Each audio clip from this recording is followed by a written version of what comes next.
آج کا جو سوال ہے وہ میں پہلے سے آپ کو ڈسکلیمر دے رہا ہوں کہ وہ چھوٹے بچوں کے لیے بالکل نہیں ہے. تو اگر آپ کے ارد گرد کوئی چھوٹے بچے ہیں جو کہ ابھی تک بالغ نہیں ہوئے, ان کو پلیز آپ کہیں لیفٹ رائٹ کر دیں, بیکاز آج کا جو کانٹینٹ ہے وہ ذرا سینسٹیو ہے, بڑا ہی پریشان کن سوال ہے. تو میں آپ کے سامنے آج وہ شیئر کر رہا ہوں. اوبیسلی میں نام ڈسکلوز نہیں کروں گا جنہوں نے یہ سوال پوچھا ہے, لیکن وہ پوچھ رہے ہیں کہ there used to live a girl in garden. She was thousands of miles away from me. So first she was a good Muslimah and prayed 5 times a day and fasted, etc. So suddenly she came into the act of zina, alcohol, drinking, etc. She told me she committed at around 40 zinas with men. So I came to know about this and said, why not message her and have fun? So we were messaging, flirting, sexting with each other, and so suddenly she sent her nude.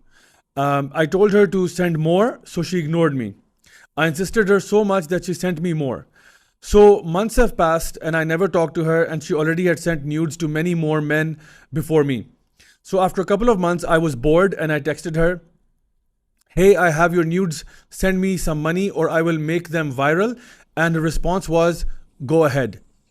Then he says, I was confused and I just blocked her, never talked to her, but then I never shared her nudes with anyone either. Then the most drastic climax of the story was that she committed suicide after a few months of blackmailing her. Like she literally jumped off a building and took her soul. Alhamdulillah, I have never committed zina. Now my friend told me she killed herself because she got really scared that if her parents would find out about her nudes, as she had sent it to many more people. So the thing is, I'm really afraid, did this happen because of me? Did I make her depressed that she committed suicide? Will I be thrown into hellfire because of this? May Allah forgive me. اللہ اکبر. مجھے یہ سمجھ نہیں آ رہی میں کہاں سے بات شروع کروں اور کہاں بات ختم کروں. یہ اتنا سیریس مسئلہ ہے کہ میں آپ کو بیان نہیں کر سکتا, اور لگتا ہے کہ آج میں آپ سے کوئی اور سوال ڈسکس نہیں جو نا کر پاؤں گا سوائے اس کویسچن کے جو ہم سے پوچھا گیا ہے. دیکھیے, سب سے پہلا جو اس میں ایشو ہے وہ ہے chatting with the opposite gender.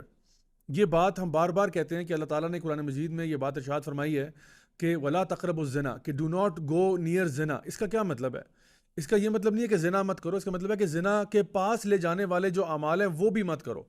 Those things that take you toward زنا, step by step, you know, that messaging, that sharing voice notes, sharing videos, sharing pictures, sharing whatever, یہ یہاں سے بات شروع ہوتی ہے.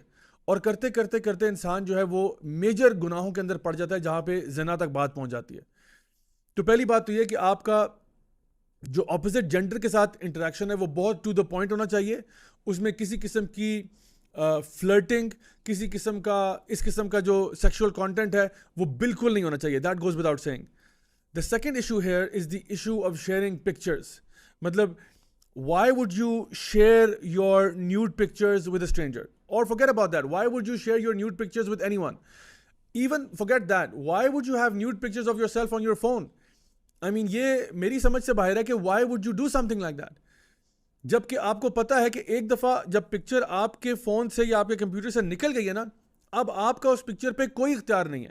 اب آپ اس کو کنٹرول نہیں کر سکتے, وہ کس کے پاس جائے, کوئی اس کو کس طرح یوز کرے. اتنا اپنے آپ کو ڈینجر میں آپ کیسے کر سکتے ہیں؟ میں تو مردوں سے بھی اور اسپیشلی خواتین سے یہ ریکویسٹ کرتا ہوں کہ اگر آپ کی اپنی تصاویر بھی آپ نے اپنے فون میں رکھی ہوئی ہیں, خدا کا واسطہ ان کو ڈیلیٹ کر دیں. کیوں میں کہہ رہا ہوں؟ کیونکہ آپ کا فون بھی جو ہے کل کو آپ بیچنے کے لیے چلے آتے ہیں. آپ کو پتہ ہے there are ways to retrieve deleted files. چلیں آپ کا فون بیچنا نہیں, آپ کا فون چوری بھی تو ہو سکتا ہے, اور وہ پکچرز کسی اور کے ہاتھ لگ جائیں, پھر آپ کیا کریں گے؟ اور کل کو آپ کو وہ اس طرح بلیک میل کرے, پھر آپ کہاں منہ چھپاتے پھریں گے؟ سو اس لیے پکچرز اگر آپ کے پاس ہیں, ویڈیوز ہیں, کچھ بھی ہے, پلیز ان چیزوں کو ڈیلیٹ کر دیں اور اس طرح کے کام مت کیا کریں. ایک اور تیسری بات اس میں جو ہمارے سامنے ہے وہ یہ ہے دی ایشو آف بلیک میل. یعنی چلیں ایک شخص نے غلطی کی جی, اس نے آپ کو تصویریں بھیج دیں آپ پہ اعتماد کر کے, اب آپ الٹا ان کو بلیک میل کر رہے ہیں. یعنی اس سے زیادہ گری ہوئی حرکت کیا ہو سکتی ہے کہ ایک بندہ جو ہے کسی اور کو بلیک میل کر رہا ہے کہ مجھے اور بھیجو ورنہ میں اس کو لیک کر دوں گا. یعنی یا تو نا کہ آپ ان کو اس بارے میں بلیک میل کر رہے ہیں کہ جی اسٹاپ سینڈنگ می پکچرز اور آئی لیک دیز ونس, الٹا آپ انہیں کہہ رہے ہیں مزید حرام کرو. اور میں آپ کو بتاؤں کہ اس طرح کے سوال, this is not the first time I am getting a question like دس.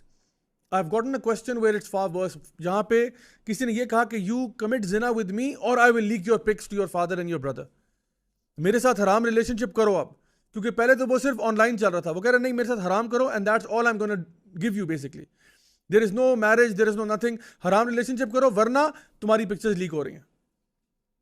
تو اپنے آپ کو اس مصیبت میں ڈالنے کا فائدہ. سو اس لیے بلیک میلر جو بندہ بلیک میلنگ کر رہا ہے میں سمجھتا ہوں اس سے زیادہ گری ہوئی حرکت کوئی ہو نہیں سکتی. اینڈ فورتھلی وہ بات جو کہ خودکشی تک ایک انسان کو پہنچا دیتی ہے. دیکھیں یہاں پہ انہوں نے سوال کیا تھا کہ کیا میری حرکتوں کی وجہ سے انہوں نے خودکشی کی ہے. میں یہ تو نہیں کہہ سکتا کہ ہاں صرف آپ کی حرکت کی وجہ سے کیا, لیکن ڈیفینیٹلی یہ کہہ سکتا ہوں کہ آپ کی حرکت جو ہے اس نے ایک رول پلے کیا ہے. دیکھیے ایک انسان خودکشی جو ہے نا وہ اس طرح نہیں ہوتا کہ وہ صبح اٹھتا ہے ایک دن اور کہتا ہے کہ آج مجھے اپنے آپ کو قتل کر لینا چاہیے. یہ جو خودکشی کا پروسیس ہے it takes time. People they go through it's called the waterfall effect. یعنی جس طرح ایک آبشار ہوتی ہے نا, ایک پانی کہیں سے بہہ رہا ہوتا ہے اور پھر وہ گر جاتا ہے, تو وہ آہستہ آہستہ آہستہ ٹریول کرتا ہے انٹل فائنلی اٹ فالز. جس طرح وہ ایک فیمس ایکسپریشن ہے انگلش کا کہ the straw that broke the camel's back. یعنی ایک اونٹ ہے, اس کے اوپر آپ سامان لاتے جا رہے ہیں انٹل فائنلی اتنا سامان اس پہ آپ نے لوڈ کر دیا ہے کہ اس کے بعد جب آپ نے ایک تنکا اس پہ رکھا تو بیچارے اونٹ کی کمر ٹوٹ گئی. تو کمر اس کی اس تنکے سے نہیں ٹوٹی, بلکہ وہ جو over the period of time جو اس کے اوپر سامان لادا جا رہا تھا وہ کانسٹنٹلی اس کو برڈن کر رہا تھا. جو لوگ خودکشی کرتے ہیں وہ اس لیے نہیں کرتے کہ ایک واقعہ ہو گیا, ان کے ساتھ بہت سارے واقعات یکے بعد دیگرے ہوتے چلے جا رہے ہوتے ہیں اور فائنلی کوئی ایک ایسا پوائنٹ آیا جہاں پہ انہوں نے کہا بس اب میری اندر اور کیپیسٹی نہیں ہے, اور وہ خودکشی کر لیتے ہیں. تو ڈیفینیٹلی کسی شخص کا بلیک میل کرنا یہ بہت بڑا برڈن ہے جو بندہ اپنے کندھوں پہ لے کے پھر رہا ہے کہ I am being black mailed, کسی دن بھی میری پکچرز جو ہیں وہ لیک ہو سکتی ہیں. تو سوسائڈ تو بالکل ایک حرام چیز ہے, ہمیں کبھی بھی کسی بھی سچویشن میں نہیں کرنی چاہیے. بلکہ رادر میں یہ کہوں گا کہ اگر خدا نہ خواستہ آپ کسی ایسا شخص ہیں, چاہے مرد ہے یا عورت ہے, جس کو بلیک میل کیا جا رہا ہے, تو reach out to one of your family اور لوڈ ونس. خود اپنی جان لینے کی طرف مت جائیں, reach out to your family. ہاں ٹھیک ہے آپ کہیں گے کہ مجھے جو نا جوتے پڑیں گے, مار پڑے گی, کوئی بات نہیں, سہ لیں اس کو. جاری بات ہے اب آپ کوئی برا کام کرے تو یہ تو نہیں ہوگا کہ لوگ آپ کو تمغہ پہنائیں گے اس کے بعد.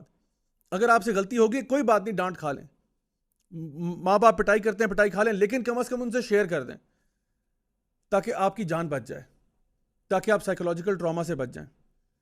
ایک دفعہ مجھے یاد ہے ایک سسٹر نے مجھے رات کو تقریباً 2 بجے کال آئی ان کی, اور وہ رو رہی ہیں فون پہ. میں نے پوچھا بھائی مسئلہ کیا ہوا؟ تو انہوں نے کہا کہ جی ہوا یہ کہ ایک بندہ ہے مجھے ابھی بلیک میل کر رہا ہے کہ میرے ساتھ زنا کرو ورنہ تمہاری پکچرز کو میں لیک کر دوں گا.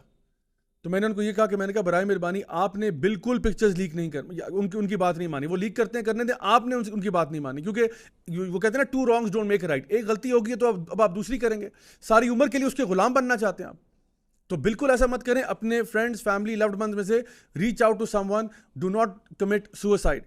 اینڈ فائنلی جو آخری بات انہوں نے جو مینشن کی وہ ریپینٹنس کے بارے میں کہ وہ توبہ کرنے والے ہیں. دیکھیں اگر انسان کوئی بھی بڑے سے بڑا اس نے گناہ کیا ہوا ہے, اگر وہ توبہ سچے دل سے کرنا چاہتا ہے تو انشاءاللہ اللہ تعالیٰ نے توبہ کے دروازے ہمیشہ کھولے رکھے ہوئے ہیں. تو میں ان بھائی سے بھی ریکویسٹ کروں گا کہ دیکھیں جو آپ سے غلطی ہوئی آپ توبہ کریں, سچے معنوں میں ایسا کام آئندہ نہیں کرنا, اور اب کوشش کریں کہ اللہ کی طرف لوٹ آئیں. اللہ تعالیٰ یقیناً گناہوں کو معاف کرنے والا بھی ہے, لیکن اگر آپ اللہ تعالیٰ کے بتائے ہوئے احکامات پر اب سے چلیں گے, پچھلی چیزوں کو رپیٹ نہیں کریں گے, نیکی والی راستہ اختیار کریں گے, تو انشاءاللہ اللہ تعالیٰ رحمان بھی ہے, رحیم بھی ہے, غفور بھی ہے, غفار بھی ہے.